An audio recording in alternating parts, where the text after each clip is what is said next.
Мен аялдарды өте сыйлаймын, чынын айтканда. Өзгөчө сулуу аялдарды көргөндө.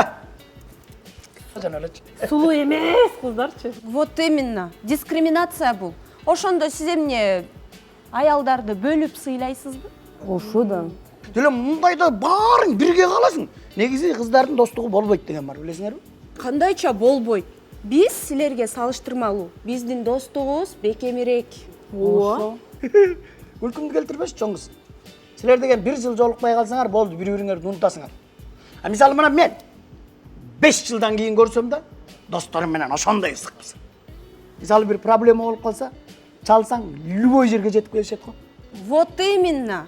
Биз силерге окшоп проблема чыкты, анан кийин жамандык, жакшылык дебей эле, эсептешпей эле дос болобуз. Бизге жай баракат отуруп, кенен сүйлөшүп отурганда эле жетиштүү. Так что биздин достугубуздун сыры сырдашууда. Аны эркектер жөн эле ушак деп коет да. Айке, сиз жанатандай дискриминация бул.